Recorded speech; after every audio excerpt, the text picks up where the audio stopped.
I want to relate a story to you that happened to me last week. I was mountain biking and I got into a couple of crashes. I would like to say it was in the dangerous part of the course, but it was actually on the street. One was I hit a curb, and the other was my chain came off my sprockets and I was locked in my pedal, and I just fell over and bruised my leg and cut my leg open. And I would have liked to have gone home to my wife to tell her I made this big jump and I crashed, or I was on this steep downhill and I crashed. But no, it was on the simple part of the course. And the thing that really got to me was the hard part was still ahead. In fact, in front of me, there's a sign that says Cobra.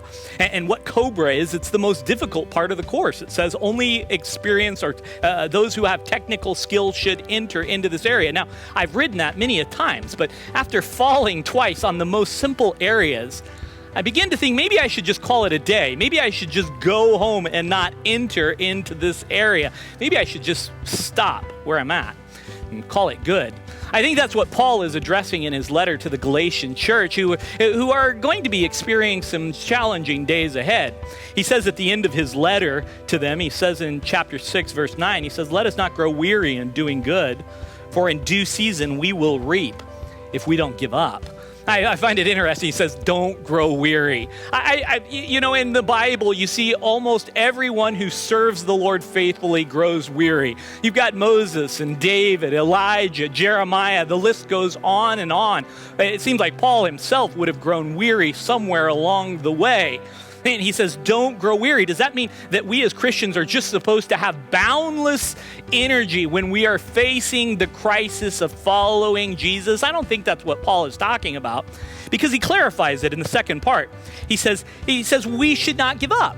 When he's talking about not growing weary, he's actually talking about while you're weary, not giving up, but that we would press on, that we would persevere to the end on the course that God has for us.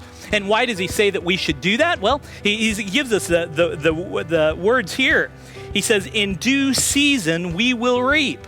We'll reap if we don't give up.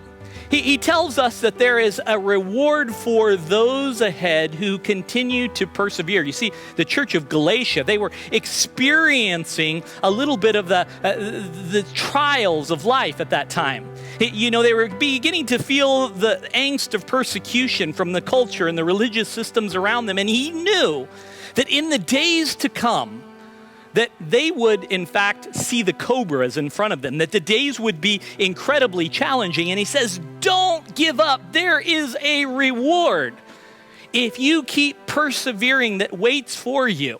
He tells Timothy what that reward is in 2 Timothy chapter 4, verse 8. He calls it the crown of righteousness. And he says, Timothy, in my life there have been so many struggles, but I have fought the fight. I have finished the race or run the race, and I have kept the faith. Notice what he says. Keeping the faith is like running a race. It's like fighting a fight. And he says, I have done that. And it has been a challenge, but I kept going on because I knew the crown of righteousness was in store for me. Beloved, we need to remember in the middle of this life that we are living in the course that God has marked out for us, we need to keep that crown of righteousness on our minds. And that will help us persevere and not grow weary in the days to come. That will help us finish the race and fight the fight and keep our faith.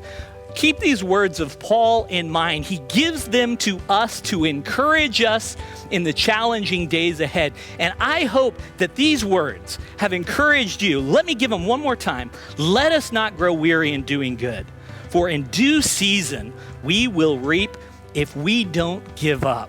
May you keep persevering in the midst of the weary days of faith ahead.